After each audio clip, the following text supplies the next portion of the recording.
टुनटुनी चिड़िया अपने माँ बाप और अपनी छोटी बहन पिंकी चिड़िया के साथ रहती थी। टुनटुनी अपनी छोटी बहन को बहुत प्यार करती थी।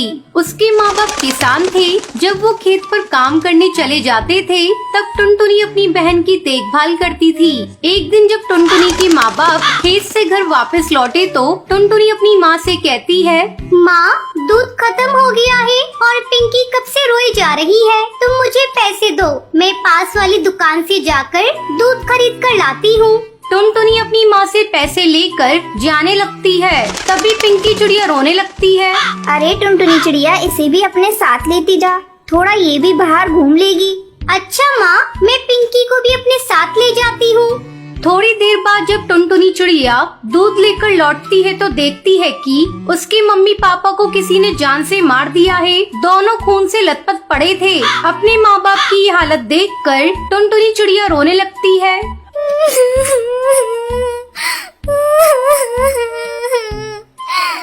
माँ, पिताजी, आपकी ये हालत किसने कर दी? उठो ना, ये देखो, मैं पिंकी चिड़िया के लिए दूध लेकर आ गई। टुनटुनी चिड़िया के रोने की आवाज सुनकर हरी काकी वहाँ आती है। हरी काकी, देखो ना, मेरे मम्मी पापा को किसी ने बड़ी बेरहमी से मार दिया। आपने किसी को मेरे घर आते देखा था?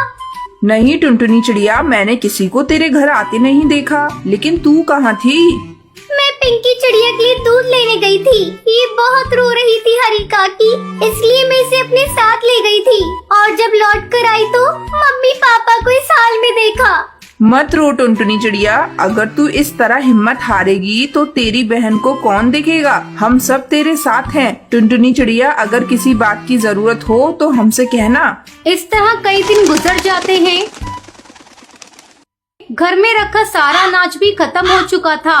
खेत में लगी हुई फसल भी बिना देखभाल के सूख चुकी थी। एक दिन टुनटुनी चिड़िया अपने खेत पर जाती है और खेत में लगी हुई फसल सूखी देखकर रोने लगती है। क्या करूं? घर में अनाज का एक भी दाना नहीं है और माँ पिताजी ने जो फसल लगाई थी वो भी सूख चुकी है। अब दोबारा से खेत में फसल उगानी होगी। टुनटुनी चिड़िया 2 दिनों तक लगातार खेत की सफाई करती है। चलो, अब खेत की सफाई हो गई, अब इसमें कुछ बीज लाकर बिखेर देती हूँ। टुनटुनी चिड़िया अपने घर जाती है। तभी रास्ते में उसे बंटी कबूतर मिलता है। बंटी कबूतर टुनटुनी चिड़िया का बहुत अच्छा दोस्त होता है। वो टुनटुनी से कहता है, अरे टुनटुनी चिड़िया, ऐसे उदास होकर तुम कहाँ जा रही हो? मुझे अपनी परेशानी बताओ। बंटी, मेरे माँ बाबा नहीं रहे और अब मैं अपनी बहन के साथ इस जंगल में अकेली हूँ। खाने को एक भी दाना नहीं है, बस अपने खेत के लिए कुछ बीज लेने जा रही थी। इतना सब हो गया टुनटुनी चिड़िया, और तूने मुझे बताया नहीं? ये ले कुछ अंडों के जादुई बीज, तू इसे अपने खेत पर बिखेर देना। मेरे तो ये किसी काम के नहीं, क्योंकि मैं अंडे खाता नहीं। मैं शहर के जंगल गया था तो मुझे एक जादूगरनी ने दिए थे। तुम्हारा बहुत बहुत धन्यवाद। अब मैं इन बीजों को ही अपने खेत में बिखेर देती हूँ। अब टुनटुनी चिड़िया अपने मम्मी पापा की तस्वीर देखकर कहती है, आज हम लोग खेत में अंडों के जादुई बीज बिखेरने जा रहे हैं। आप लोग आशीर्वाद दीजिएगा कि हमारी फसल बहुत अच्छी हो। दोनों बहनें मिलकर खेत में अंडों के बीज बिखेर देती हैं। पिंकी चिड़िया और टुनटुनी चिड़िया मिलकर अपने खेत की अच्छी तरह से देखभाल करती हैं। कुछ दिनों बाद उनके खेत में अंडे की फसल लहराने लगती है।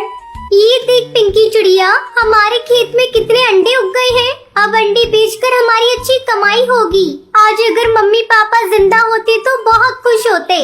दीदी, मुझे मम्मी पापा की बहुत याद आ रही है। मत रो पिंकी, मम्मी पापा जहाँ भी होंगे उनका आशीर्वाद हमारे साथ है। अंडे आ जाने के बाद पिंकी चिड़िया और टुनटुनी चिड़िया मिलकर अंडों को इकट्ठा करती हैं और उन्हें बाजार में जाकर बेच देती हैं। ये देख पिंकी, हमें कितने पैसे मिले हैं। हम इन पैसों से अपने लिए बहुत सारा सामान खरीदेंगे। फिर दोनों बहनें मिलकर बहुत सारा सामान खरीदती हैं और खुशी खुशी अपने घर लौटती हैं। दीदी, मुझे बहुत तेज भूख लग रही है, जल्दी से कुछ खाने को बना दो। तो रुक पिंकी चिड़िया, मैं अभी तेरे लिए हलवा बनाती हूँ। आज खुशी का दिन है, हम लोग मीठा खाएंगे। फिर टुनटुनी चिड़िया हलवा बनाती है। इस तरह दोनों बहनें खुशी खुशी रहने लगती हैं। चंदन वन में रहने वाला बंटी का परिवार अपने बेटे कबूतर को चिड़िया दिखाने ले जाता है। बेटा बंटी चिड़िया को देखता है और देखता ही रह जाता है। माँ, मैं शादी करूँगा तो इसी चिड़िया से करूँगा। मुझे ना कुछ पूछना है, ना ही कोई बात करनी है। बस फिर क्या था, धूमधाम से बंटी की शादी टुनटुनी से हो जाती है। लेकिन अगले दिन टुनटुनी की आवाज जब घर वाले सुनते हैं तो दंग रह जाते हैं, क्योंकि खुद ही सुन लीजिए। अले अले, इतनी जल्दी सुबह हो गई, मुझे तो नींद आ रही है। टुनटुनी, ये कैसे बोल रही हो तुम? ठीक तो हो ना? बिल्कुल बिल्कुल, मुझे ता हुआ है, मैं तो बिल्कुल ठीक हूँ। बंटी को समझते देर नहीं लगती है। जिस टुनटुनी की चूचू आवाज वो सुनना चाहता था वो तो तोतली निकली। अब क्या था, बंटी सर पकड़कर बैठ जाता है। तभी उसकी माँ वहाँ आ जाती है। अरे बंटी बेटा, बहू को क्या हुआ? तुम लोग परेशान से लग रहे हो, सब ठीक तो है ना? बंटी कुछ बोलता उससे पहले ही टुनटुनी बोल पड़ती है। अरे चाचू माँ, कोई बात नहीं है, ये तो बिला वजह ही परेशान हो रहे हैं। अरे ये तो तोतली है, तोतली। मेरे तो भाग्य ही फूट गए। तुझे ही तो लड़की की सूरत देखनी थी, देख ली। अब जीवन भर करो मेला बाबू मेला सोना। अरे माँ, तुम भी मजाक कर रही हो। मैं अपने दोस्तों के सामने इसे कैसे लेकर जाऊँगा? बंटी को परेशान देखकर टुनटुनी हंसती है और कहती है, अले आपको परेशान होने की जरूरत नहीं है, मैं चुपला करूँगी आपके दोस्तों के सामने। मेरे पापा भी मेले को चुपलाने को बोलते थे। बंटी और उसकी माँ को टुनटुनी का आइडिया अच्छा लगता है। अगले दिन बंटी और टुनटुनी बंटी के दोस्त के घर जाते हैं, जहाँ बंटी टुनटुनी को समझाकर जाता है उसे चुप रहना है, चाहे जो हो जाए वो एक बूंद आवाज नहीं निकालेगी। बस क्या था, सब खाना खाते हैं। बंटी के दोस्त की बीवी टुनटुनी से उसका नाम पूछती है। तभी बंटी बोल पड़ता है, टुनटुनी नाम है भाभी इसका। अब दोस्त के घर कोई भी टुनटुनी से सवाल करता, जवाब बंटी देता। टुनटुनी को बोलने का मौका ही नहीं देता। उसे डर था कहीं टुनटुनी उसके तोतलेपन की पोल न खोल दे। अरे भैया, क्या बात है? जब से आप आए हैं मैंने तो आपकी बीवी की आवाज ही नहीं सुनी। कहीं गूंगी तो नहीं है ना?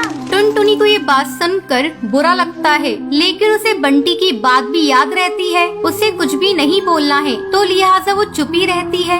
अरे नहीं भाभी, टुनटुनी नाम है मेरी बीवी का, टुनटुनी। और टुनटुनी भी भला गूंगी हो सकती है क्या?